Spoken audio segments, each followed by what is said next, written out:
नमस्कार दोस्तों। तो टॉपिक है हमारा भारत की नदियाँ। दो भागों में विभाजित कर लिया था हमने, हिमालय नदी तंत्र और प्रायद्वीपीय नदी तंत्र। हिमालय हम पढ़ चुके हैं, जिसमें हमने सिंधु नदी, गंगा नदी और ब्रह्मपुत्र नदी तंत्र को पढ़ा था। अब है प्रायद्वीपीय नदी तंत्र। इससे भी दो भागों में बांट लिया गया है, एक अरब सागर में गिरने वाली और एक बंगाल की खाड़ी में गिरने वाली नदियाँ। ठीक है, तो स्वागत है आप लोगों का। स्टार्ट करते हैं टॉपिक प्रायद्वीपीय भारत की नदियाँ। तो देखो, प्रायद्वीपीय भारत की नदियाँ हिमालयी नदी तंत्र की तुलना में पुरानी नदियाँ हैं। जैसे इसका पुरानी होने का कारण क्या है कि नदियों का चौड़ा होना, ठीक है, नदियों का पुराना होना, प्रौढ़ावस्था को प्राप्त कर लेना, तो नदियाँ पठारों का उथला होना, ये सब इसका पुराने होने का कारण है कि नदियाँ चौड़ी है तो ये डेल्टा का निर्माण करती है। अधिकांश नदियाँ पश्चिम से पूर्व की ओर गिरती है। जितनी अधिकांश नदियाँ कैसी गिर रही है, पश्चिम से पूर्व की ओर गिरती है। अपवाद स्वरूप अगर हम नर्मदा और ताप्ती की बात करें तो वो पूर्व से किस ओर गिरती है, पश्चिम की ओर गिरती है। कारण है भ्रंश घाटी का निर्माण, जो हम पढ़ेंगे आगे समझ में आ जाएगा कि भ्रंश घाटी के कारण ही कहाँ गिरती है, पूर्व से पश्चिम की ओर। एस्चुरी का निर्माण करती है और इधर गिरने वाली नदियाँ का निर्माण करती है, डेल्टा का। कारण क्या है कि नदियों का चौड़ा होना और वो डेल्टा का निर्माण करती है, पुरानी नदियाँ इस कारण से। ये हम समझेंगे कि डेल्टा कैसे बनता है और एस्चुरी का निर्माण किस तरह से होता है।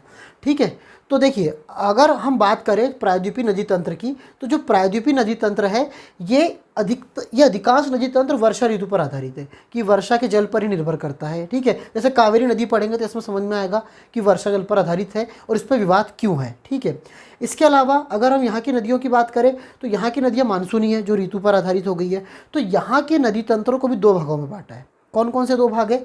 एक आपका अरब सागर में गिरने वाली नदियाँ और दूसरा बंगाल की खाड़ी में गिरने वाली नदियाँ। तो हम स्टार्ट करते हैं बंगाल की खाड़ी में गिरने वाली नदियों से।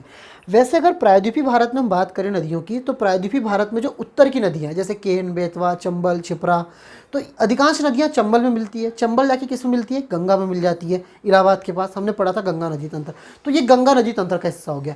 इसके बाद प्रायद्वीपीय भारत की प्रमुख नदियों की बात करें तो गोदावरी, कृष्णा, कावेरी, महानदी, ये इसकी प्रमुख नदियाँ हैं। तो इन नदी तंत्रों में स्टार्ट करते हम बंगाल की खाड़ी में गिरने वाली नदियाँ। तो बंगाल की खाड़ी में गिरने वाली नदियों में सबसे पहले है कौन सी? गोदावरी नदी, जिसकी लंबाई कितनी है? 1465 किलोमीटर। प्रायद्वीपीय भारत की सबसे बड़ी नदी, और अगर अपवाद क्षेत्र के हिसाब से दूसरी सबसे बड़ी नदी है। ठीक है, कौन सी है? गोदावरी।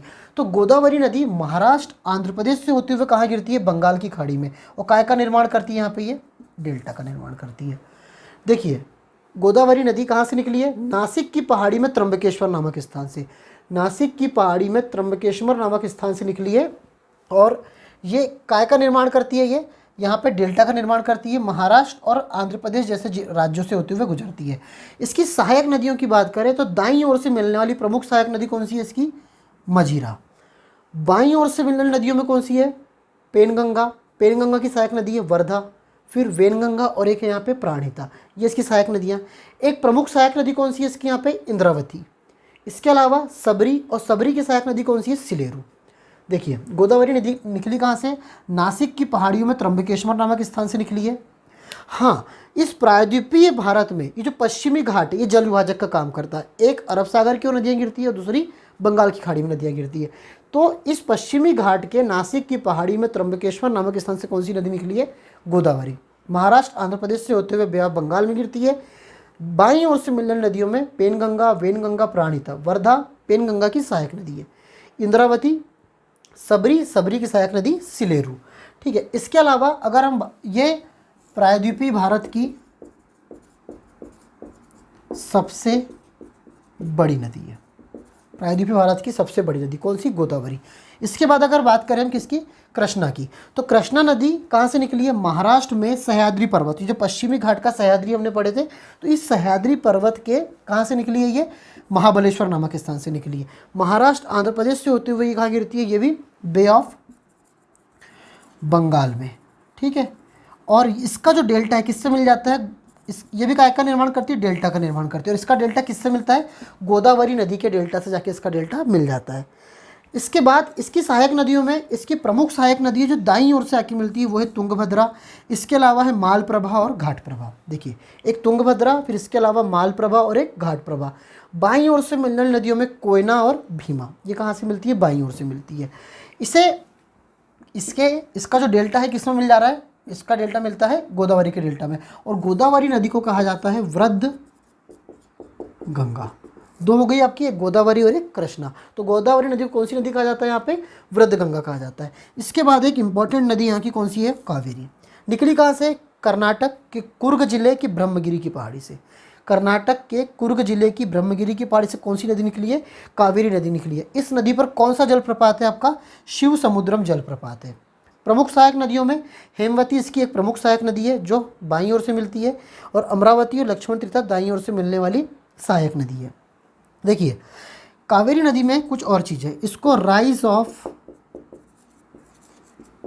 बाउल साउथ इंडिया भी कहा जाता है। अब कावेरी नदी में जल का अधिक होना, उसका कारण क्या है? क्योंकि इस नदी में देखिए दक्षिण पश्चिम से, इस नदी में कहाँ से? एक तो दक्षिण पश्चिम और दूसरा उत्तर पूर्व से जल की प्राप्ति होती है। तो इसमें इसलिए हमेशा जल प्रवाह रहता है। इसी कारण से कौन कौन से राज्यों में? कर्नाटक, केरल, तमिलनाडु और पांडिचेरी में इसको लेके क्या बना हुआ है? विवाद बना हुआ है। दक्षिण पश्चिम मानसून आने वाला और इधर से उत्तर पूर्व के मानसून से इसको क्या मिलता है? हमेशा जल मिलता है। और इसी कारण से केरल, कर्नाटक, तमिलनाडु और अपना कौन सा पांडिचेरी को जो हिस्सा आता है इसमें, उसको लेके यहाँ पे क्या है? जल को लेके विवाद है। एक और नदी है यहाँ पे, ये तमिलनाडु के मदुरई से निकली है। कौन सी है ये? वैगई। गिरती कहाँ है? पाक की खाड़ी में। कहाँ गिरती है? पाक की खाड़ी में। इसी में एक प्रमुख नदी और है यहाँ पे, वो है आपकी पेन्नार नदी। यहाँ बना लिख देता हूँ, कौन सी नदी? पेन्नार नदी। देखिए ये कहाँ से निकली है? ये निकली है मैसूर के पठार के उत्तरी हिस्से से, और एक ये बंगाल की खाड़ी में मुहाने के रूप में गिर जाती है। मैसूर के पठार के उत्तरी हिस्से से निकली है कौन सी? पेन्नार नदी। और ये भी कहाँ गिर जाती है? बे ऑफ बंगाल में। एक महत्वपूर्ण नदी यहाँ पे निकली है महानदी। ठीक है, ये हमने देखा था। देखो हमने क्या क्या पढ़े थे? महानदी, स्वर्णरेखा, दामोदर। ये हमने कब पढ़ा था? ये हमने पढ़ा था छोटा नागपुर के पठार में। तो महानदी, देखिए महानदी कहाँ से निकली है? सिहावा नामक श्रेणी। ये सिहावा नामक श्रेणी का है, ये है आपके अमरकंटक के पठार में। ठीक है, अमरकंटक का पठार, वहाँ पे सिहावा नामक श्रेणी, वहाँ से नदी निकली कौन सी नदी है? महानदी। इसकी सहायक नदियों में जैसे इसकी बाईं ओर से शिवनाथ, हसदेव, दाईं ओर से तेल, ओंग, जोंक, ये इसकी सहायक नदियाँ हैं। ये कहाँ गिरेगी? बे ऑफ बंगाल में। इसी तरह से स्वर्णरेखा नदी, स्वर्णरेखा नदी ये भी बे ऑफ बंगाल में गिरती है। ये भी कहाँ से निकली है? छोटा नागपुर के पठार से। इसी के साथ एक नदी है और यहाँ पे दामोदर। हमने देखा था दामोदर छोटा नागपुर के पठार की सबसे बड़ी नदी है। ये किस में मिल जाएगी? पद्मा में। गंगा नदी तंत्र पड़ा था। गंगा दो हिस्सों में, पद्मा और मेघना। पद्मा और एक हिस्सा पद्मा हो जाता है उसका, और एक हिस्सा क्या हो जाता है इसका? मेघना हो जाता है। तो पद्मा में कौन सी मिल जाती है आपके यहाँ पे? दामोदर नदी। ये हो गया हमारा कहाँ पे?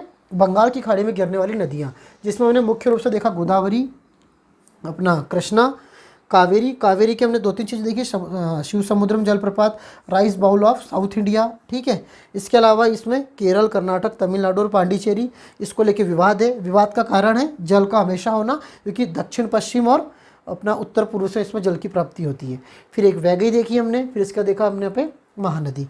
अब इसके बाद पढ़ेंगे हम इसमें हम अरब सागर में गिरने वाली नदियाँ। तो देखते हैं इसके नेक्स्ट टॉपिक में। Thank you.